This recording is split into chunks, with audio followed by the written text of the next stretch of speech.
미쳤다. 이게 미국이라고. 자국 문화에 대한 엄청난 자부심이 있는 미국, 그것도 LA가 태극기로 뒤덮였습니다. 이 모든 게 손흥민 효과라고 하는데요. 도대체 무슨 일인지 바로 알아보겠습니다. 말도 안 되는 일이 벌어졌습니다. 오전 7시 LA 코리아타운에 있는 저희 한식당 서울 키친 오픈 준비 중에 직원들과 격한 말다툼이 벌어졌거든요. 주방장 마이크가 목소리를 높이며 소리쳤어요. 데이브, 정말 미친 거 아냐? 한국 음식을 누가 먹는다고 그래? 이 동네는 멕시코 음식 천국이라고. 서버 알렉사도 끼어들었어요. 맞아요, 사장님. 솔직히 한국은 그냥 김치 냄새 나는 나라 아니에요? 미국 사람들이 그런 걸 먹을 리 없다고요. 사장님, 현실을 봐요. 이 동네에서 한국 음식점이 얼마나 망했는지 알아요? 작년에만 3군데가 문 닫았어요. 그런데 저는 확신하고 있었거든요. 아니야. 너희들 완전 틀렸어. 손흥민 때문에 모든 게 달라질 거라고. 사람들이 한국 문화에 미쳐 있다고요. 특히 축구 팬들은 손흥민이 먹는 음식이라면 뭐든 시도할 거예요. 마이크가 비웃으며 말했어요. 손흥민이 뭔데? 축구 선수 하나가 음식점 장사에 무슨 영향을 미친다고. 여기는 미국이야. 한국이 아니라고. 알렉사도 거들었죠. 사장님, 정신 차려요. 사람들은 햄버거랑 피자나 먹지 누가 김치찌개 먹어요? 냄새부터 이상한데요. 톰이 결정적으로 말했어요. 사장님, 이 근처 백인들은 한국을 북한이랑 구분도 못해요. 그런 사람들이 한국 음식을 먹겠어요? 저는 속으로 화가 났지만 참았어요. 이런 상황이 낯설지 않았거든요. 3년 전 부모님이 위독하셨을 때도 모든 의사들이 포기하라고 했었어요. 하지만 저는 끝까지 버텼고 결국 한국 음식으로 기적을 만들어냈죠. 아버지의 당뇨 수치가 정상으로 돌아왔고 어머니의 관절염도 완전히 나았거든요. 그런데 그 순간 신기한 일이 벌어졌어요. 오전 7시 30분 아직 문도 열기 전인데 밖에서 누군가 문을 두드리는 소리가 들렸거든요. 마이크가 당황하며 말했어요. 벌써 손님이야? 아직 준비도 안 됐는데. 제가 문을 열어봤더니 토트넘 유니폼을 입은 젊은 백인 남자가 서 있었어요. 그가 말했죠. 혹시 여기 손흥민이 좋아하는 한국 음식 파는 곳이죠? 인터넷에서 봤는데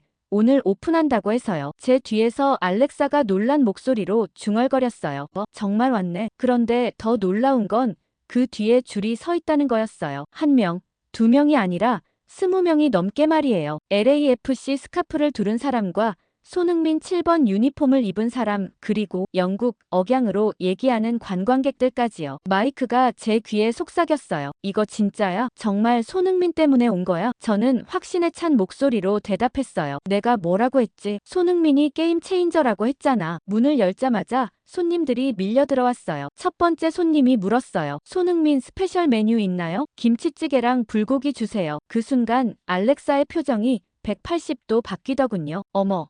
정말 김치찌개를 시키네. 두 번째 손님은 더 놀라웠어요. 영국에서 온 관광객이었는데 완벽한 영어로 말했어요. 손흥민이 토트넘 시절에 자주 먹던 메뉴 있나요? 김치와 된장찌개요. 톰이 믿을 수 없다는 표정으로 말했어요. 사장님이 맞았네요. 정말 손흥민 효과가 있었네요. 오전 9시까지 2시간 동안 62명이 왔어요. 하루 매출 목표였던 $800를 오전에만 $1200를 벌었거든요. 마이크가 주방에서 소리쳤어요. 김치찌개 12그릇 추가요. 불고기 8인분. 저는 그때 확신했어요. 이제 시작일 뿐이라는 걸 말이죠. 점심시간이 되자 더 큰 충격이 기다리고 있었어요. 손님들이 김치찌개를 먹으면서 감탄하는 모습이 정말 인상적이었거든요. 한 손님은 스푼을 내려놓고 말했어요. 이건 정말 마법이야. 이런 맛은 처음이에요. 다른 손님은 불고기를 먹고 엄지손가락을 치켜들더군요. 손흥민이 왜 이걸 좋아하는지 알겠어요. 진짜 건강해지는 느낌이에요. 그 순간 저는 알았습니다. 부모님을 구원해준 이 음식이 이제 더 많은 사람들에게 희망을 줄 수 있다는 걸 말이에요. 하지만 정작 중요한 건 숫자가 아니었어요. 이 사람들이 진짜로 한국 음식의 가치를 이해하고 있다는 거였죠. 오후 3시쯤 되니까 알렉사가 저한테 와서 말했어요. 사장님, 진짜 죄송해요. 제가 한국 음식을 무시했네요. 이런 반응일 줄 몰랐어요. 마이크도 주방에서 나와서 인정했어요. 두 사람을 보면서 문득 과거가 떠올랐어요. 사실 전 원래 요리사가 아니었거든요. 이 모든 건 다 부모님 덕분이었죠. 딱 3년 전 아버지가 갑자기 쓰러지셨거든요. 평소 건강하시던 분이 말이에요. 저는 그때 LA 다운타운에 있는 회계법인에서 일하고 있었는데 어머니한테서 전화가 왔어요. 목소리가 떨리더군요. 데이브, 아빠가 병원에 계셔. 빨리 와. 그 그 순간 제 머릿속이 하얘졌습니다. 차를 몰고 UCLA 메디컬 센터로 달려갔는데 평소 35분 걸리는 길을 20분 만에 갔어요. 응급실에 도착했을 때 아버지는 의식을 잃은 상태였어요. 의사가 저를 불러서 말하더군요. 혈압이 210을 넘겼고 당뇨 수치도 위험 수준이라고요. 당화혈색소가 12.5였다는 거예요. 정상이 5.7 미만인데 말이죠. 그동안 몰랐던 거냐고 물어봤는데 저는 아무 말도 못했어요. 아버지는 늘 건강하다고 자신하셨거든요. 매일 아침 산책도 하시고 금연도 하셨는데 말이에요. 사흘 후 아버지가 의식을 회복하셨지만 그게 시작이었어요. 닥터 존슨이라는 내분비과 의사가 말했어요. 앞으로 평생 약을 드셔야 합니다. 혈압약 2종류와 당뇨약 3종류, 또 콜레스테롤약 1종류, 그리고 혈전 방지약까지요. 하루에 7알씩 드셔야 한다는 거예요. 아버지는 그전까지 감기약 한 알도 안 드시던 분이었는데 말이죠. 퇴원하고 나서 아버지의 모습이 완전히 달라졌어요. 예전엔 아침 6시에 일어나서 조깅을 하시고 정원 가꾸기를 좋아하셨는데 이제는 하루 종일 소파에 누워 계시는 거예요. 물어보면 계속 피곤하다고만 하시더군요. 약 부작용 때문인지 식욕도 없으셨고 체중도 한 달에 10파운드나 빠지셨어요. 그런데 2달 후에 더 큰 충격이 왔어요. 이번엔 어머니였거든요.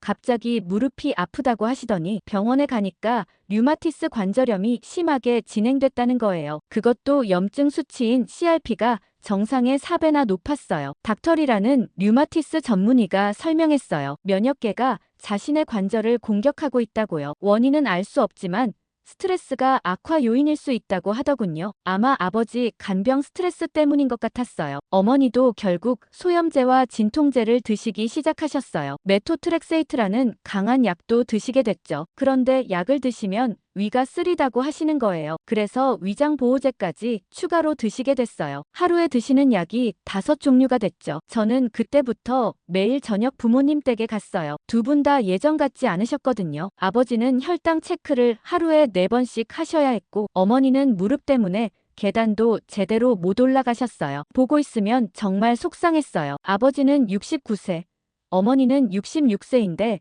벌써 이렇게 되시다니요. 제가 뭘 해드릴 수 있을까 고민하다가 인터넷으로 자료를 찾기 시작했어요. 당뇨에 좋은 음식과 관절염 치료법 그리고 면역력 강화 방법까지 닥치는 대로 검색했죠. 밤 2시까지 컴퓨터 앞에 앉아서 의학 논문을 읽었어요. 온갖 사이트를 샅샅이 뒤졌죠. 그런데 자료를 찾으면 찾을수록 더 혼란스럽더군요. 어떤 곳에서는 저탄수화물 식단이 좋다고 하고 다른 곳에서는 지중해식 식단을 권하고요. 운동도 마찬가지였어요. 어떤 의사는 고강도 운동을 하라고 하고 다른 의사는 무리하지 말라고 하고요. 제 나름대로 건강식품도 사드렸어요. 약값으로만 한 달에 $500씩 들었어요. 그런데 석 달을 드셔도 별로 나아지는 것 같지 않았어요. 오히려 아버지는 약이 너무 많다고 불평하셨죠. 하루에 먹는 알약이 15개가 넘었거든요. 아침 7개, 점심 3개, 저녁 5개였어요. 그러던 12월 어느 날 밤 저는 서재에 앉아서 또 자료를 찾고 있었어요. 이번엔 통합의학에 대한 자료였죠. 서양의학 말고 다른 방법이 있을까 싶어서요. 그런데 문득 이런 생각이 들었거든요. 단순히 약이나 영양제로는 근본적인 해결이 안 되는 거 아닐까? 뭔가 다른 관점이 필요한 게 아닐까 말이에요. 그때 어머니가 전화를 하셨어요. 새벽 2시 30분이었어요. 데이브, 아빠가 또 쓰러지셨어. 이번엔 저혈당일에 손이 떨리고 식은땀이 나신데 저는 또다시 응급실로 달려갔어요. 혈당이 45까지 떨어져 있었어요. 응급실 의사가 설명했어요. 당뇨약 효과가 너무 강해서 저혈당이 온 것 같다고요. 약을 조절해야겠다고 하더군요. 그 순간 제가 정말 화가 났어요. 약 때문에 또 다른 문제가 생기고 그 문제를 해결하려고 또 다른 약을 쓰고 이게 무슨 악순환인가 싶었거든요. 집으로 돌아오는 길에 라디오에서 한국 음식에 대한 프로그램이 나오더군요. 발효 음식이 당뇨와 염증에 좋다는 내용이었어요. 그때 처음으로 한국 음식에 대해 관심을 갖게 됐죠. 그날 밤부터 저는 결심했어요. 이런 식으로는 안 되겠다. 근본적인 해결책을 찾아야겠다고 말이에요. 약물 치료의 한계를 뛰어넘는 뭔가가 분명 있을 거라고 확신했습니다. 결국 저는 회사에 6개월 휴직계를 냈어요. 상사인 마이클이 정말 놀라더군요. 데이브, 갑자기 왜? 승진 기회도 있는데. 저는 솔직하게 말했어요. 부모님 건강 때문에 전 세계를 돌아다니며 답을 찾아야겠어요. 서양 의학만으로는 한계가 있는 것 같거든요. 마이클이 의아한 표정으로 물었어요. 전 세계를 돌아다닌다고? 그게 무슨 도움이 되는데? 저는 확신에 차서 대답했어요. 각 나라마다 전통 치료법이 있잖아요. 일본의 발효식품과 지중해의 올리브 오일, 그리고 인도의 향신료까지요. 분명 답이 있을 거예요. 첫 번째 목적지는 일본이었어요. 2월 20일 도쿄에 도착했죠. 일본은 세계에서 가장 장수하는 나라 중 하나잖아요. 특히 오키나와 지역의 건강 비결을 알아보고 싶었거든요. 도쿄에서 만난 영양학자 다나카 박사를 찾아갔는데 정말 실망스러웠어요. 처음에는 친절하게 대해주는 것 같았거든요. 일본 전통 식단의 핵심은 발효식품입니다. 된장, 나토, 미소시루가 장 건강을 좋게 만들죠. 하지만 구체적인 제조법이나 재료 비율을 물어보니까 태도가 완전히 달라졌어요. 그건 우리의 전통 비법이라서 외국인에게는 알려줄 수 없습니다. 수백 년 전통의 비밀인데 함부로 공개할 수 없다고 하더군요. 저는 일주일 동안 여러 전통 식당을 다니며 요리사들에게 물어봤지만 반응은 똑같았어요. 미안하지만 이건 우리 가문의 비법이에요. 가르쳐 드릴 수 없습니다. 심지어 어떤 곳에서는 외국인이라는 이유로 아예 출입을 거부당하기도 했어요. 오키나와의 전통 의학센터에 갔을 때도 마찬가지였어요. 할머니들이 만드는 전통 발효 음식의 비결을 배우고 싶다고 했더니 센터장이 단호하게 말했어요. 이건 우리 조상들의 지혜예요. 함부로 외부에 알릴 수 없어요. 특히 서양인에게는 더더욱요. 일주일 후 혈액 검사를 해봤는데 별다른 변화는 없었고 정작 배우고 싶었던 핵심 정보는 하나도 얻을 수 없었어요. 다나카 박사가 마지막에 말했어요. 효과를 보려면 최소 3개월은 지속해야 하는데 정확한 방법 없이는 의미가 없어요. 하지만 저에겐 그럴 시간도 방법도 없었거든요. 일본의 폐쇄적인 문화 때문에 아무것도 배울 수 없었어요. 다음 목적지는 중국이었어요. 3월 5일 베이징에 도착했죠. 중국 전통의학과 약선 요리가 당뇨와 관절염에 좋다는 연구 결과가 많았거든요. 베이징의 한 전통의학 클리닉에서 만난 리 박사가 자신있게 말했어요. 우리 중의학은 5,000년 역사를 가지고 있어요. 약선 요리와 한약재로 모든 질병을 치료할 수 있습니다. 하지만 막상 현실은 충격적이었어요. 약재 시장에 갔더니 위생 상태가 정말 끔찍했거든요. 각종 동물 부위들이 그냥 바닥에 널려 있고 파리들이 날아다니고 냄새도 역겨웠어요. 리 박사가 추천한 약선 요리 전문점도 마찬가지였어요. 주방을 보여달라고 했더니 극구 거부하더군요. 억지로 봤는데 정말 비위생적이었어요. 설거지 물이 시커멓고 도마는 곰팡이가 피어있고 냉장고 안은 악취가 진동했어요. 상하이로 옮겨서도 상황은 똑같았어요. 유명하다는 약선 요리 레스토랑들을 찾아갔지만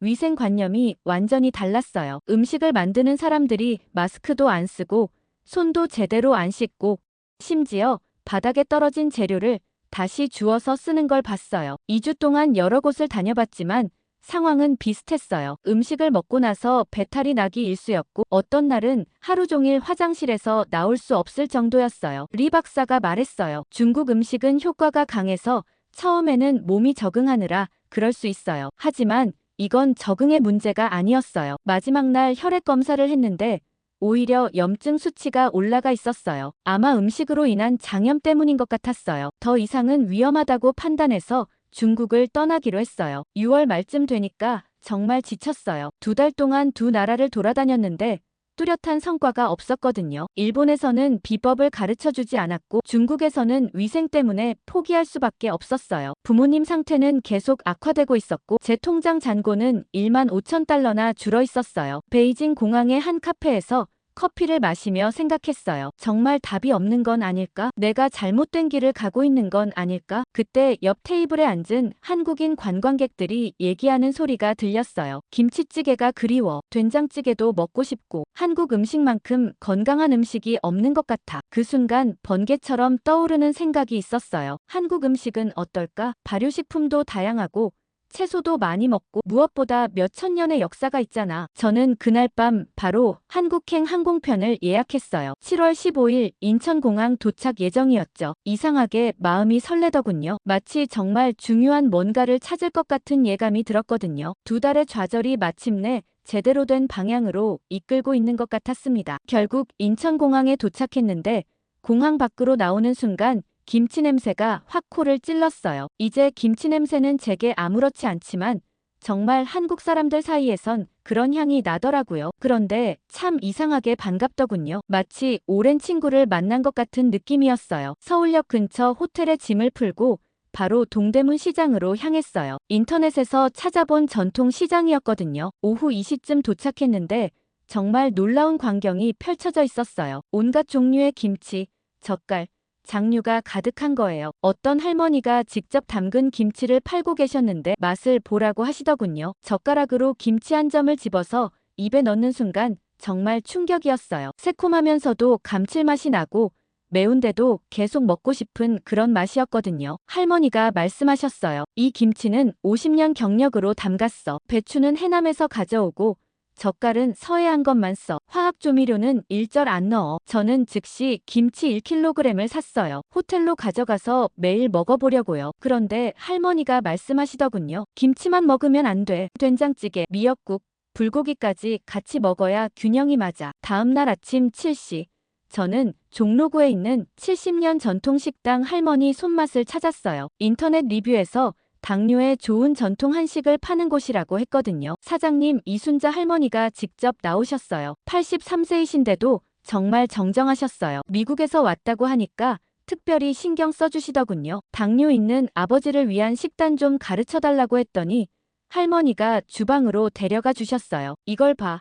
된장은 3년 된 걸 써야 해. 그래야 짠맛이 부드러워져. 콩도 국산만 써야 하고 무엇보다 화학 조미료는 절대 넣으면 안 돼. 할머니가 직접 된장찌개를 끓여주셨어요. 두부는 손으로 뜯어서 넣고 미역은 찬물에 불려서 넣고 마지막에 파를 송송 썰어 넣으시더군요. 된장찌개 한 숟가락을 떠서 입에 넣는 순간 정말 놀라웠어요. 일본에서 먹었던 미소시루와는 완전히 다른 깊은 맛이었거든요. 구수하면서도 시원하고 짜지 않으면서도 감칠맛이 풍부했어요. 할머니가 설명해 주셨어요. 된장은 단백질 덩어리야. 소화도 잘 되고 혈당도 천천히 올려줘. 우리 할아버지가 당뇨였는데 평생 된장찌개만 드시고 90세까지 사셨어. 그 말을 듣는 순간 정말 가슴이 뛰었어요. 할머니가 계속 가르쳐 주셨어요. 김치는 유산균이 가득해. 장 건강에 좋지. 그리고 불고기는 단백질이고 나물은 섬유질이야. 이렇게 조화롭게 먹으면 몸이 저절로 균형을 잡아. 점심에는 불고기 정식을 먹었어요. 불고기, 김치, 된장찌개, 시금치나물, 도라지 무침까지 12가지 반찬이 나왔어요. 하나하나 먹어보는데 정말 신기했어요. 매운 김치를 먹고 나서 시원한 무우국을 마시니까 입안이 개운해지고 기름진 불고기 다음에 상큼한 도라지 무침을 먹으니까 느끼함이 사라지더군요. 이순자 할머니가 자랑스럽게 말씀하셨어요. 우리 한식은 과학이야. 매운 것, 신 것, 단 것, 쓴 것이 모두 균형을 맞춰. 그래서 어느 하나 나쁜 게 없어. 서양 음식은 한 가지 맛만 강하지만 한식은 좋아야. 그날 저녁에는 광장시장으로 갔어요. 유명한 빈대떡을 먹어보려고요. 60년 전통이라는 할머니 가게에서 빈대떡을 주문했는데 직접 갈아서 만드시더군요. 녹두를 불려서 갈고 숙주와 파를 넣고 돼지고기도 조금 넣어서 부쳐주셨어요. 막걸리 한 잔과 함께 먹는데 정말 고소하고 담백했어요. 할머니가 말씀하셨어요. 녹두는 해독작용이 좋아. 간 건강에 특히 좋지. 우리 할아버지가 간경화였는데 빈대떡 먹고 나았어. 그 말을 들으니까 더욱 신기했어요. 한 주일 동안 서울 곳곳의 전통 식당을 다녔어요. 인사동의 채식 식당에서는 산채 비빔밥을, 북촌의 궁중 요리점에서는 신선로를, 강남의 보양 음식점에서는 삼계탕을 먹었죠. 매번 먹을 때마다 느끼는 게 있었어요. 한식은 단순히 배를 채우는 음식이 아니라 몸 전체의 균형을 맞춰주는 음식이라는 거였어요. 일주일 후 혈액 검사를 해봤더니 놀라운 결과가 나왔어요. 공복혈당이 110에서 95로 떨어져 있었어요. 염증 수치인 CRP도 3.2에서 1.8로 줄었고요. 단 일주일 만에 말이에요. 검사실 직원이 의아해하더군요. 일주일 전 검사와 비교해보니 수치가 많이 좋아졌네요. 뭔가 특별한 치료라도 받으셨어요? 저는 확신했어요. 이거다. 이게 바로 제가 찾던 답이다. 한국 음식이 부모님을 구할 수 있을 거라고 말이에요. 그날 밤 부모님께 국제전화를 걸었어요. 엄마, 아빠,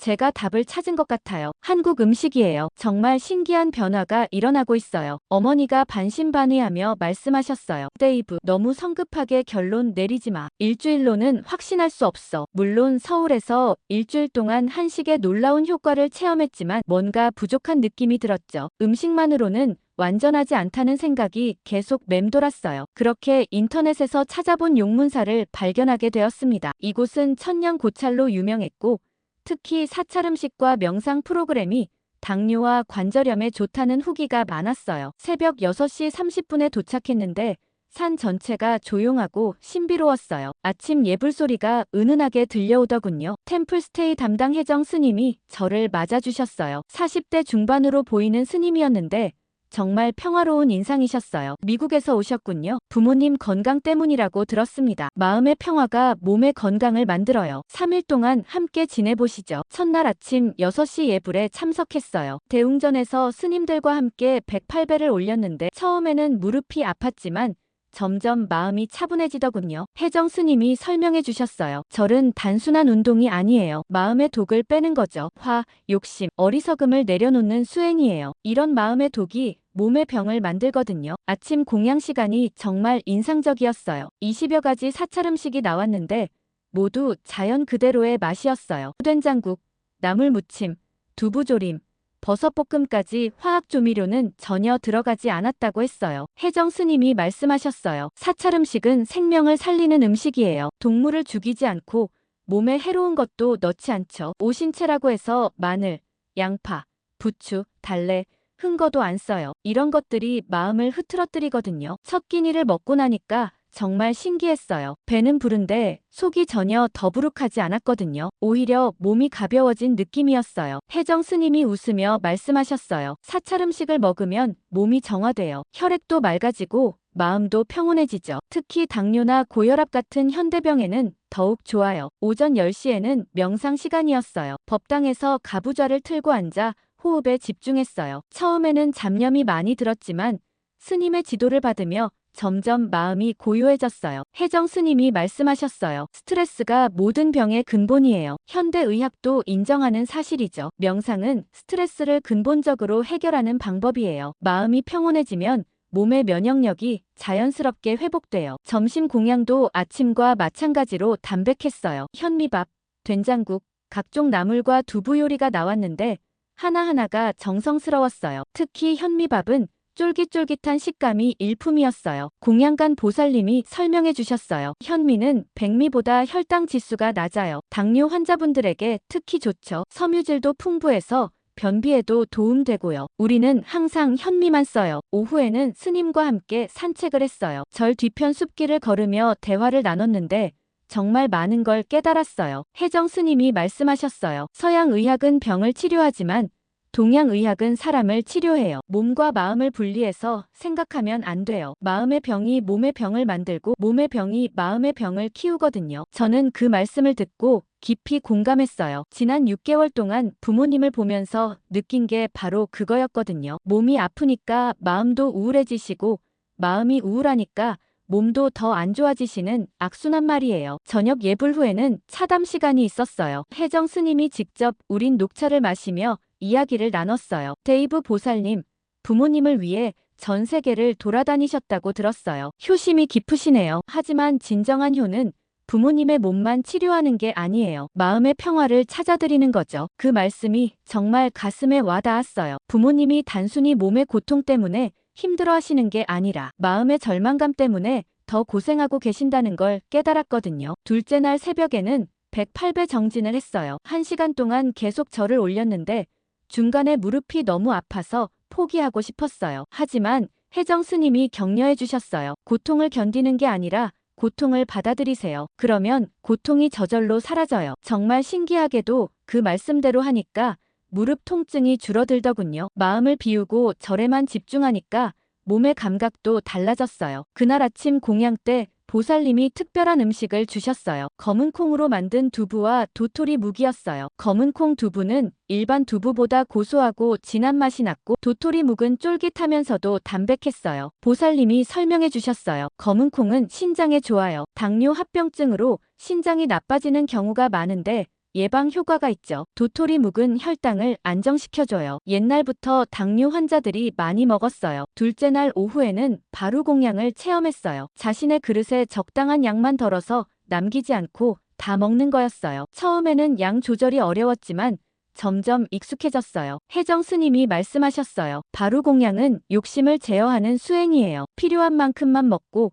음식에 감사하며 낭비하지 않는 거죠. 이런 마음가짐이 건강의 기본이에요. 마지막 날 아침, 저는 정말 놀라운 변화를 체험했어요. 3일 동안 사찰 음식만 먹고 명상을 하니까 몸이 완전히 달라져 있었거든요. 체중은 3파운드 빠졌고 얼굴 색깔도 맑아졌어요. 무엇보다 마음이 정말 평온했어요. 6개월 동안 느꼈던 불안감이 완전히 사라져 있었어요. 혜정 스님이 작별 인사를 하며 말씀하셨어요. 데이브 보살님, 이제 깨달으셨을 거예요. 진정한 치유는 음식과 마음이 함께할 때 일어나는 거예요. 부모님께도 이 평화를 전해드리세요. 그게 최고의 약이 될 거예요. 저를 떠나면서 저는 확신했어요. 단순히 한국 음식만 가지고 가면 안 되겠다. 이 마음의 평화도 함께 가져가야겠다고 말이에요. 부모님에게는 몸의 치유뿐만 아니라 마음의 치유도 필요하다는 걸 깨달았습니다. 그렇게 짐을 한가득 싣고 저는 인천공항에서 LA행 비행기를 기다리고 있었어요. 캐리어 2개에 김치 20kg,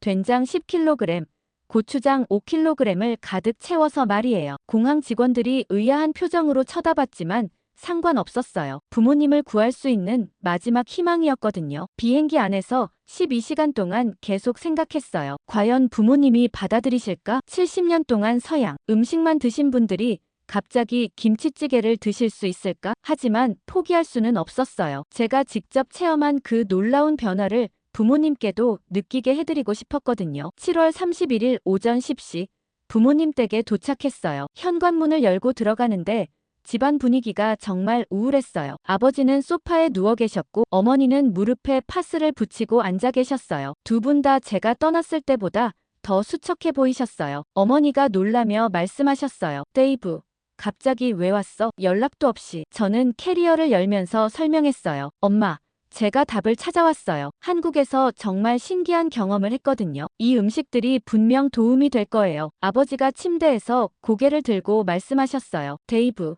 또 그런 소리야? 지금까지 얼마나 많은 걸 시도했는데. 인도 향신료, 그리스 올리브 오일, 페루 곡물까지 결국 다 소용없었잖아. 저는 이해했어요. 부모님이 실망하신 이유를 말이에요. 하지만 이번엔 달랐어요. 저는 확신에 찬 목소리로 말했어요. 아빠, 이번엔 정말 달라요. 제 혈당이 110에서 95로 떨어졌어요. 염증 수치도 절반으로 줄었고요. 단 일주일 만에 말이에요. 어머니가 반신반의하며 물으셨어요. 정말이야? 그게 가능해? 저는 한국에서 찍은 혈액 검사 결과지를 보여드렸어요. 숫자가 명확하게 나와 있었거든요. 그제야 부모님이 조금 관심을 보이셨어요. 첫 번째 시도는 김치찌개였어요. 용문사에서 배운 대로 된장 3년산을 써서 끓였어요. 두부는 손으로 뜯고 김치는 싱것으로 골라서 넣었죠. 파도 송송 썰어서 마지막에 넣었어요. 처음에 부모님은 냄새를 맡고 인상을 찌푸리셨어요. 아버지가 말씀하셨어요. 이 냄새가 정말 이상하네. 발효된 냄새인가? 저는 참을성 있게 설명했어요. 아빠, 이게 바로 유산균 냄새예요. 장 건강에 정말 좋거든요. 한 숟가락만 드셔보세요. 아버지가 조심스럽게 한술 떠서 드셨어요. 그리고는 놀란 표정을 지으시더군요. 생각보다 괜찮네. 짜긴 한데 구수한 맛이 나. 어머니도 따라서 드셔보셨어요. 처음에는 조심스럽게, 그 다음엔 조금 더 크게 한 입씩 드시더군요. 데이브, 이게 정말 몸에 좋다고. 맛이 복잡하네. 신맛도 나고 감칠맛도 나고. 그날 저녁부터 본격적인 한식 식단을 시작했어요. 아침엔 미역국과 김치, 점심엔 된장찌개와 나물 반찬, 저녁엔 불고기와 현미밥을 드시게 했어요. 처음 3일 동안은 정말 힘들었어요. 부모님이 계속 불평하셨거든요. 너무 짜다, 냄새가 이상하다, 속이 쓰리다고 하셨어요. 특히 아버지는 김치를 드시고 나서 화장실을 자주 가셨어요. 장내 세균이 변하면서 생기는 자연스러운 현상이라고 설명해도 걱정스러워 하셨죠. 하지만 저는 포기하지 않았어요. 용문사에서 혜정 스님이 하신 말씀이 계속 떠올랐거든요. 진정한 치유는 음식과 마음이 함께할 때 일어난다고 하셨잖아요. 그래서 저는 부모님께 명상도 가르쳐 드렸어요. 매일 저녁 30분씩 함께 앉아서 호흡에 집중하는 시간을 가졌어요. 처음에는 어색해 하셨지만 점차 익숙해지셨어요. 일주일이 지날 즈음 놀라운 변화가 시작됐어요. 아버지의 혈당이 180에서 140으로 떨어지기 시작했거든요. 매일 아침 측정하는데 조금씩 개선되고 있었어요. 더 놀라운 건 아버지의 표정이었어요. 예전보다 밝아 보이셨거든요. 아버지가 말씀하셨어요. 데이브, 신기하게 속이 편해. 그리고 변비도 없어졌어. 이게 한국 음식 효과인가? 어머니의 변화는 더욱 드라마틱했어요. 2주 후부터 무릎 통증이 현저히 줄어들기 시작했거든요. 계단을 올라가실 때 예전처럼 손잡이를 붙잡지 않으셔도 됐어요. 어머니가 감격스럽게 말씀하셨어요. 30년 만에 이렇게 편해. 진통제도 절반으로 줄였는데 아프지가 않아. 3주 후에는 정말 기적 같은 일이 벌어졌어요. 아버지가 아침 조깅을 다시 시작하신 거예요. 6개월 만에 처음이었어요. 30분 동안 동네를 한 바퀴 돌고 오시면서 말씀하셨어요. 몸이 가벼워. 예전처럼 숨이 차지도 않고. 정말 이게 음식 때문인가? 한 달 후 병원에서 정식 검사를 받았어요. 결과는 정말 놀라웠어요. 아버지의 당화 혈색소가 12.5에서 8.2로 떨어졌고 어머니의 염증 수치는 4.8에서 2.1로 줄었어요. 담당 의사 존슨 박사가 믿을 수 없다는 표정으로 말했어요. 미스터 밀러, 무슨 일이 일어난 거죠? 이런 개선은 보통 6개월은 걸리는데 한 달 만에 이런 변화라니. 특별한 치료라도 받으셨나요? 저는 자랑스럽게 대답했어요. 한국 음식이에요. 김치, 된장찌개, 불고기 같은 전통 발효식품들이요. 그리고 명상도 함께 했고요. 존슨 박사가 고개를 끄덕이며 말했어요. 정말 놀라운 결과네요. 이런 전통 식단의 효과는 의학계에서도 주목하고 있어요. 계속 유지하시면 더 좋아질 겁니다. 그날 밤 가족 저녁 식사 자리에서 아버지가 말씀하셨어요. 데이브, 정말 고마워. 내가 포기하지 않아줘서. 나는 이미 체념하고 있었는데 내가 희망을 되찾아줬어. 어머니도 눈물을 글썽이며 말씀하셨어요. 우리 아들이 전 세계를 돌아다니면서 이런 보물을 찾아왔구나. 이제 정말 오래오래 건강하게 살 수 있을 것 같아. 저는 그 순간 깨달았어요. 단순히 부모님의 몸만 치료한 게 아니라 우리 가족 전체의 희망을 되찾아준 거라는 걸 말이에요. 그리고 이 놀라운 한국 음식의 힘을 더 많은 사람들에게 알려야겠다는 생각이 들었어요. 그때부터 저의 새로운 꿈이 시작됐습니다. 한식당을 열어서 더 많은 사람들에게 이 기적을 나눠주는 것 말이에요. 부모님의 놀라운 회복을 보고 나서 결심이 섰거든요. 이 한식의 기적을 더 많은 사람들에게 나눠줘야겠다고 말이에요. 하지만 현실은 녹록지 않았어요. 좋은 자리는 임대료가 월 8,000달러가 넘었고 저렴한 곳은 위치가 너무 구석진 곳이었어요. 부동산 중개인 김 실장이 한숨을 쉬며 말했어요. 데이브 씨, 요식업은 정말 어려워요. 특히 한식당은 더더욱. 이 동네에만 한식당이 50개가 넘어요. 경쟁이 얼마나 치열한지 알아요? 하지만 저는 포기할 수 없었어요. 제가 직접 체험한 한식의 힘을 생각하면 분명 성공할 수 있다고 믿었거든요. 드디어 9월 말에 적당한 자리를 찾았어요. 윌셔 블러바드와 노르만디 애비뉴 모퉁이에 있는 1200평 방피트짜리 상가였어요. 이전에 멕시코 레스토랑이 있던 자리인데 6개월 동안 비어 있었다고 했어요. 임대료는 월 6,000달러, 보증금 2만 달러였어요. 제 저축의 절반이 들어가는 금액이었지만 결단을 내렸어요. 집주인 로페즈 씨가 걱정스럽게 말했어요. 젊은이, 정말 한국 음식으로 장사할 거야? 이 동네는 히스패닉이 70%인데 김치 냄새를 싫어할 텐데. 저는 자신감 있게 대답했어요. 미스터 로페즈, 음식에는 국경이 없어요. 좋은 음식이라면 누구든 받아들일 거예요. 10월부터 본격적인 인테리어 공사가 시작됐어요. 기존의 멕시코 레스토랑 인테리어를 완전히 뜯어 고쳐야 했거든요. 한국 전통 분위기를 내면서도 미국인들이 편안해할 수 있는 공간을 만들고 싶었어요. 인테리어 업체 사장 박 씨와 상의했어요. 너무 한국적이면 부담스러워할 수 있고 너무 서구적이면 정체성이 없어져요. 적당한 균형이 중요해요. 결국 한지로 만든 조명과 대나무 장식 그리고 한국 전통 문양을 현대적으로 해석한 벽지를 선택했어요. 색깔은 따뜻한 베이지 톤으로 통일하고 테이블은 원목으로 했죠. 한 달 동안 공사하는데 35,000달러가 들었어요. 주방 설비가 가장 비쌌어요. 한식을 제대로 만들려면 전용 장비가 필요했거든요. 돌솥 비빔밥용 돌솥 50개, 김치 냉장고, 대형 찜기, 그리고 숯불구이를 위한 특수 그릴까지 주문했어요. 주방 설비만 4만 달러가 들었죠. 다음 단계는 메뉴 개발이었어요. 너무 어려우면 미국인들이 부담스러워할 테고 너무 쉽게 만들면 한식의 진정성이 사라질 위험이 있었어요. 부모님과 함께 메뉴를 고민했어요. 아버지가 조언해 주셨어요. 데이브, 처음 한식을 접하는 사람들을 위해 단계적으로 접근해야 해. 불고기나 갈비찜 같은 친숙한 것부터 시작해서 점차 김치찌개나 된장찌개로 유도하는 거야. 결국 메뉴를 3단계로 나눴어요. 입문 메뉴로는 불고기, 갈비찜, 잡채를, 중급 메뉴로는 비빔밥, 돌솥밥, 삼겹살을, 고급 메뉴로는 김치찌개,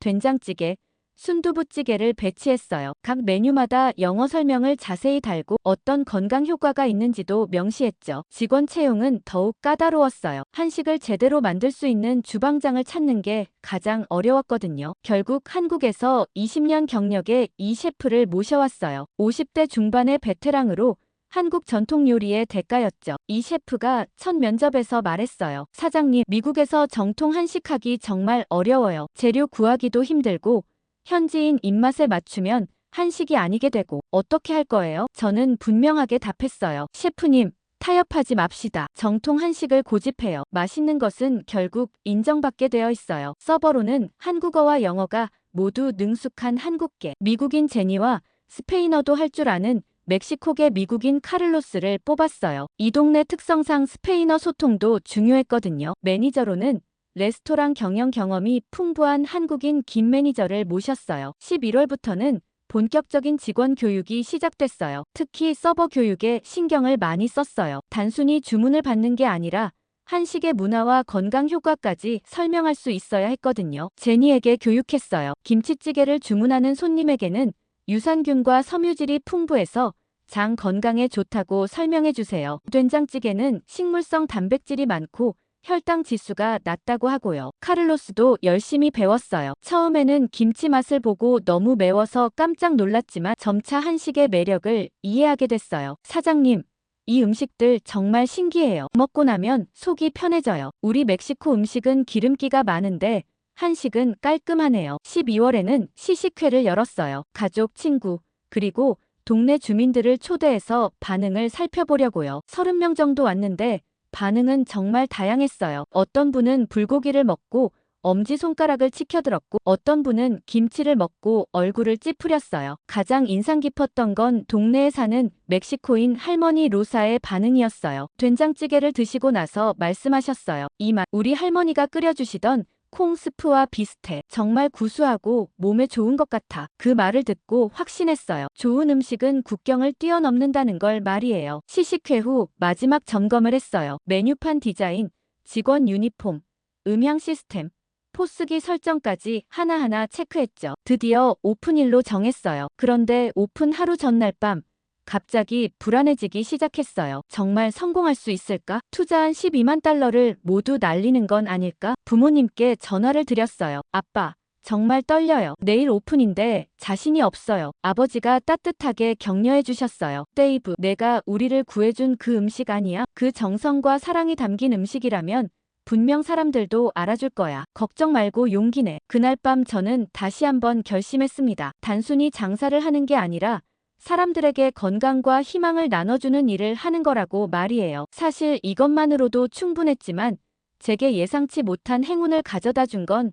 따로 있었습니다. 평소와 다름없이 한산한 서울 키친에서 설거지를 하고 있는데 갑자기 밖이 소란스러워졌어요. 처음에는 그냥 지나가는 사람들의 대화 소리인 줄 알았는데 점점 목소리가 커지더군요. 창문을 통해 밖을 내다보니 정말 놀라운 광경이 펼쳐져 있었어요. 20명 정도의 사람들이 우리 음식점 앞에 모여 있었거든요. 그것도 대부분 젊은 백인들이었고 절반 이상이 축구 유니폼을 입고 있었어요. LAFC 유니폼도 있고 토트넘 유니폼도 있었죠. 제니가 당황스럽게 말했어요. 사장님, 저 사람들 뭐 하는 거예요? 우리 음식점 앞에서 왜 저렇게 모여 있는 거죠? 저는 즉시 밖으로 나가봤어요. 한 젊은 남자가 저를 보고 다가와서 말했어요. 혹시 여기 한국 음식점 맞죠? 손흥민이 먹는 그런 음식 파는 곳이요? 인터넷에서 봤는데 새로 생긴 정통 한식당이라고 하더라고요. 그 순간 제 심장이 뛰기 시작했어요. 드디어 제가 기다렸던 순간이 온 거였어요. 네, 맞아요. 저희가 서울 키친입니다. 정통 한국 음식을 파는 곳이에요. 들어오세요. 그들이 우르르 들어오기 시작했는데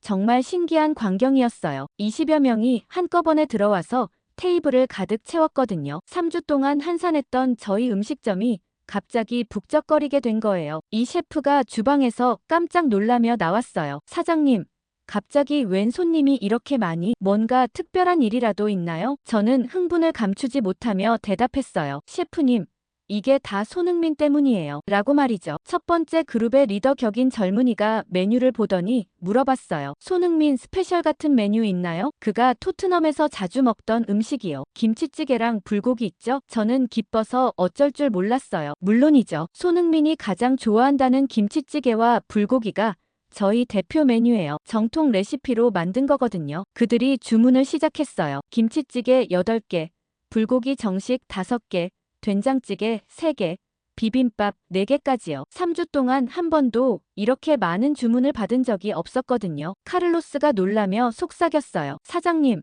이거 정말이에요? 갑자기 손님이 이렇게 많이 올 줄 몰랐어요. 주문 받기가 바빠요. 더 놀라운 건 그들의 반응이었어요. 김치찌개가 나오자 한 명이 사진을 찍으면서 말했어요. 와, 이게 바로 손흥민이 먹던 그 음식이구나. 냄새부터 완전 다르네. 처음엔 조심스럽게 한 숟가락씩 떠먹더니 점점 맛있다는 표정을 지었어요. 한 명이 엄지손가락을 들어올리며 말했어요. 이거 진짜 맛있어. 생각보다 전혀 이상하지 않네. 오히려 건강한 맛이야. 불고기를 먹은 사람도 감탄했어요. 이 고기 양념이 뭐지? 달콤하면서도 짭조름한 게 정말 독특해. 이래서 손흥민이 이런 음식을 먹고 그렇게 빨리 뛰는구나. 제니가 신이 나서 열심히 서빙했어요. 3주 동안 할 일이 별로 없어서 지루했는데 갑자기 바빠지니까 활기가 돌았거든요. 손님들에게 음식 설명도 해주고 사진도 같이 찍어줬어요. 가장 인상적이었던 건 그들이 음식에 대해 진지하게 질문했다는 거예요. 한 명이 물었어요. 이 김치는 어떻게 만들어지는 거예요? 발효기간이 얼마나 걸리나요? 다른 한 명은 된장찌개에 대해 궁금해했어요. 이 된장은 어떤 콩으로 만든 건가요? 단백질 함량이 높다고 들었는데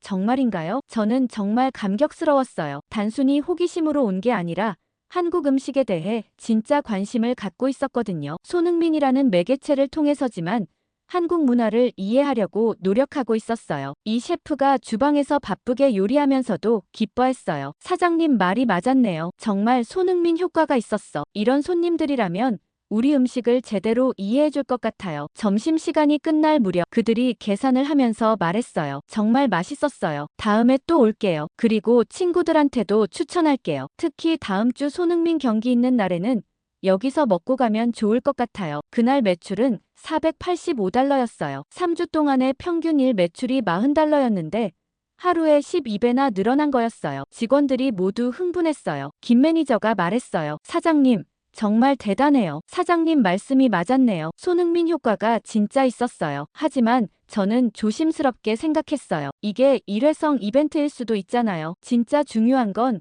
이들이 다시 오느냐는 거였어요. 그런데 다음 주 토요일 더 놀라운 일이 벌어졌어요. 지난주에 왔던 사람들이 다시 왔을 뿐만 아니라 새로운 사람들도 데려온 거예요. 30명이 넘는 사람들이 우리 작은 음식점을 가득 채웠어요. 한 명이 말했어요. 친구들한테 여기 얘기했더니 모두 궁금해하더라고요. 손흥민 경기 보기 전에 여기서 먹는 게 루틴이 됐어요. 그때 저는 확신했어요. 이건 단순한 호기심이 아니라 진짜 문화 현상이 되고 있구나. 손흥민이 만든 한국 문화에 대한 관심이 우리 음식점까지 이어지고 있는 거였어요. 카를로스가 흥미롭게 말했어요. 사장님, 저도 이제 손흥민에 대해 관심이 생겨요. 손님들이 계속 얘기하니까 저도 축구 경기를 보고 싶어져요. 제니도 동감했어요. 저도 한국 문화에 대해 더 알고 싶어져요. 손님들한테 더 자세히 설명해 주려면 공부해야겠어요. 그날 밤 매출 집계를 하면서 저는 정말 감격스러웠어요. $650였거든요. 드디어 하루 목표 매출을 달성한 거였어요. 하지만 더 중요한 건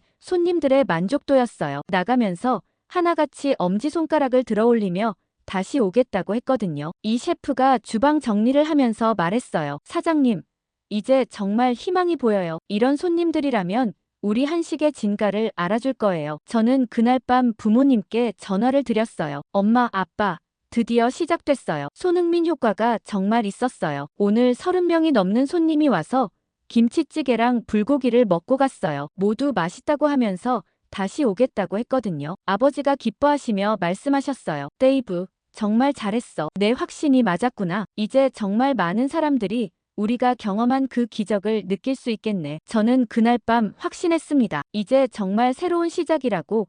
우리 서울키친이 LA의 문화 교류 중심지가 될 거라고 말이에요. 그리고 몇 주 뒤 오전 9시 서울키친 문을 열기도 전에 벌써 40명이 넘는 사람들이 줄을 서고 있었어요. 지난 2주 동안 입소문이 퍼져서 이제는 예약 없이는 자리를 잡기 어려울 정도가 됐거든요. 제니가 흥분해서 말했어요. 사장님, 이거 정말 믿어져요? 2달 전까지만 해도 하루에 손님 3명도 안 왔는데 지금은 오픈 전부터 이렇게 줄이 서다니요. 저는 정말 감격스러웠어요. 3개월 전 직원들이 한국 음식을 무시했던 걸 생각하면 완전히 다른 세상이었거든요. 문을 열자마자 손님들이 밀려 들어왔어요. 대부분 30대 젊은이들이었고 절반 이상이 축구 유니폼을 입고 있었어요. 한 그룹의 리더가 말했어요. 안녕하세요. 우리 예약했는데요. 존슨 파티 8명이요. 손흥민 스페셜 세트로 주문했어요. 이제 우리는 단골이에요. 매주 경기 전에 꼭 와요. 그때 새로운 손님 그룹도 들어왔어요. 중년 부부였는데 남편이 말했어요. 아들이 여기 음식이 정말 맛있다고 해서 왔어요. 한국 음식은 처음인데 뭘 주문하면 좋을까요? 제니가 친절하게 설명해줬어요. 처음이시라면 불고기 정식을 추천해요. 달콤하고 부드러워서 누구나 좋아하시거든요. 그리고 김치찌개도 꼭 드셔보세요. 건강에 정말 좋아요. 점심시간이 되자 더욱 바빠졌어요. 테이블 20개가 모두 꽉 찼고 웨이팅까지 있었어요. 이 셰프가 주방에서 쉴 새 없이 요리하면서 말했어요. 사장님, 김치찌개 재료가 부족해요. 오늘 준비한 김치를 벌써 다 썼어요. 급하게 추가 주문해야겠어요. 저는 즉시 코리아타운 시장에 전화를 걸어서 김치 20kg을 긴급 주문했어요. 이런 상황은 정말 행복한 비명이었죠. 오후 2시쯤 되니까 정말 놀라운 일이 벌어졌어요. 손님 중 한 명이 인스타그램에 음식 사진을 올리면서 말했어요. 이거 진짜 맛있어요. 손흥민이 먹는 음식이라더니 정말 에너지가 나는 느낌이에요. 다들 꼭 와보세요. 그 포스팅을 본 다른 손님들이 댓글을 달기 시작했어요. 나도 거기 가봤는데 정말 대박이야. 김치찌개 중독됐어. 다음 주에 또 갈 예정. 이런 식으로요. 카를로스가 신기해하며 말했어요. 사장님, 요즘 젊은 사람들은 정말 SNS 영향을 많이 받네요. 한 명이 올리면 친구들이 다 따라와요. 그날 하루 매출은 $1200였어요. 3개월 전 목표였던 $200의 6배였죠. 하지만 더 중요한 건 손님들의 만족도였어요. 나가면서 하나같이 정말 맛있었다고 다음에도 오겠다고 했거든요. 특히 인상적이었던 건 한 가족이었어요. 할아버지, 아버지, 아들 3대가 함께 왔는데 처음엔 할아버지가 걱정스러워 하셨어요. 이런 음식 먹어본 적 없는데 괜찮을까? 하지만 김치찌개를 드시고 나서 표정이 완전히 바뀌셨어요. 이거 정말 몸에 좋은 맛이야. 우리가 먹던 스프와 비슷한데 더 깊은 맛이 나. 아들이 자랑스럽게 말했어요. 할아버지, 이게 바로 손흥민이 먹는 음식이에요. 그래서 그렇게 빨리 뛸 수 있는 거예요. 3월 둘째 주부터는 정말 놀라운 변화가 일어났어요. 평일에도 손님이 끊이지 않기 시작했거든요. 월요일인데도 점심시간에 웨이팅이 생겼어요. 직장인들이 단체로 와서 점심을 먹고 가더군요. 한 회사원이 말했어요. 동료가 여기 음식 먹고 나서 오후에 피로감이 없어졌다고 해서 왔어요. 정말 그런 효과가 있나요? 저는 자신 있게 대답했어요. 한국 음식은 발효식품이 많아서 소화가 잘 되고 영양소 흡수도 좋아요. 특히 된장찌개는 식물성 단백질이 풍부해서 지속적인 에너지를 제공하죠. 그런 설명을 듣고 나서 그들은 더욱 관심을 보였어요. 그럼 매일 먹어도 괜찮겠네요. 내일도 올게요. 3월 말쯤 되니까 직원들에게 처음으로 보너스를 줄 수 있었어요. 김 매니저가 감격해하며 말했어요. 사장님, 3개월 전에는 문 닫을까봐 걱정했는데 지금은 보너스까지 받다니 정말 꿈 같아요. 이 셰프도 기뻐했어요. 20년 요리해오면서 이렇게 빨리 성공한 건 처음이에요. 정말 손흥민 효과가 대단해요. 하지만 제가 더 기뻤던 건 음식의 변화였어요. 손님들이 한국 음식에 익숙해지면서 더 다양한 메뉴를 요청하기 시작했거든요. 어떤 손님은 물었어요. 다른 종류의 김치도 있나요? 배추김치 말고 깍두기나 열무김치 같은 것도 먹어보고 싶어요. 다른 손님은 더 고급 메뉴를 원했어요. 갈비찜이나 삼계탕 같은 거 없나요? 좀 더 전통적인 한국 음식을 먹어보고 싶어요. 그래서 저희는 메뉴를 확장하기로 했어요. 주말 특선으로 갈비찜과 삼계탕을 추가했고 다양한 김치와 나물 반찬도 늘렸어요. 4월 첫 주에는 정말 기념비적인 일이 벌어졌어요. 하루 매출이 1,500달러를 돌파한 거예요. 3개월 전 하루 평균 35달러였던 걸 생각하면 정말 믿기지 않는 성장이었죠. 제니가 계산을 하면서 말했어요. 사장님, 이제 정말 LA에서 유명한 한식당이 된 것 같아요. 손님들이 멀리서도 찾아와요. 어제는 샌프란시스코에서 온 사람도 있었어요. 그런데 더 놀라운 건 손님들의 변화였어요. 처음에는 단순히 호기심으로 왔던 사람들이 이제는 한국 문화 전체에 관심을 갖기 시작했거든요. 한 손님이 물었어요. 한국어로 감사합니다는 뭐라고 해요? 다음에 올 때 한국어로 인사하고 싶어요. 다른 손님은 더 적극적이었어요. 한국 요리 클래스 같은 거 없나요? 집에서도 김치찌개 만들어 보고 싶어요. 그래서 저는 새로운 아이디어를 생각했어요. 단순히 음식만 파는 게 아니라 문화체험 공간으로 발전시키는 거였죠. 주말에 한국 요리 클래스를 열거나 한국 문화에 대한 강연을 하거나 하는 식으로 말이에요. 카를로스가 흥미로워했어요. 그거 좋은 아이디어네요. 저도 한국 문화에 대해 더 배우고 싶어요. 손님들한테 더 자세히 설명해 줄 수 있을 것 같아요. 4월 말에는 월 매출이 3만 달러를 넘었어요. 임대료, 인건비, 재료비를 모두 빼고도 1만 달러가 남았어요. 드디어 안정적인 수익 구조를 만든 거였죠. 그날 밤 부모님께 전화를 드렸어요. 엄마, 아빠, 정말 믿어져요? 이제 한 달에 10,000달러씩 벌어요. 3개월 전에는 문 닫을까봐 걱정했는데 말이에요. 아버지가 자랑스럽게 말씀하셨어요. 데이브, 정말 잘했어. 우리를 치료해준 그 음식이 이제 많은 사람들에게 희망을 주고 있구나. 내가 포기하지 않아서 이런 기적이 일어났어. 저는 그날 밤 확신했어요. 이제 정말 새로운 단계로 접어들었다고. 서울 키친이 단순한 음식점을 넘어서 LA의 문화 교류 허브가 되고 있다고 말이에요. 결국엔 LA 타임스 기자 패트릭 오설리반이 서울 키친을 찾아왔어요. 키가 크고 마른 아일랜드계 미국인이었는데 정말 진지한 표정으로 말했어요. 안녕하세요. 데이브 밀러 사장님이시죠? 저는 LA 타임스에서 경제부를 담당하고 있습니다. 요즘 코리아타운에 일어나고 있는 놀라운 변화에 대해 취재하고 있어요. 저는 긴장되면서도 기뻤어요. 드디어 언론에서도 우리의 성공을 주목하기 시작한 거였거든요. 물론이죠. 언제든 환영입니다. 어떤 걸 알고 싶으세요? 패트릭이 노트북을 꺼내며 말했어요. 솔직히 놀라웠습니다. 6개월 전만 해도 이 거리가 한산했는데 지금은 매일 수백 명이 몰려들어요. 다른 한식당들도 손님이 3배 늘었다고 하더군요. 이 모든 변화의 중심에 서울 키친이 있다고 들었어요. 저는 자랑스럽게 대답했어요. 처음에는 정말 어려웠어요. 3개월 동안 하루에 손님 서너 명밖에 안 왔거든요. 하지만 손흥민 효과가 시작되면서 모든 게 바뀌었어요. 사람들이 한국 음식을 통해 건강을 되찾고 있어요. 패트릭이 흥미롭게 물었어요. 손흥민 효과라고 하셨는데 구체적으로 어떤 변화였나요? 그 순간 카페 옆 테이블에서 대화가 들렸어요. 20대 백인 여성 둘이 앉아 있었는데 한 명이 말했어요. 언니, 여기서 김치찌개 먹기 시작한 후로 피부가 정말 좋아졌어. 장 건강도 좋아지고. 다른 한 명이 대답했어요. 나도. 그리고 손흥민 경기 볼 때 여기서 먹고 가면 더 재밌어. 뭔가 연결된 느낌이야. 패트릭이 그 대화를 듣고 놀라워했어요. 정말 신기하네요. 음식과 스포츠,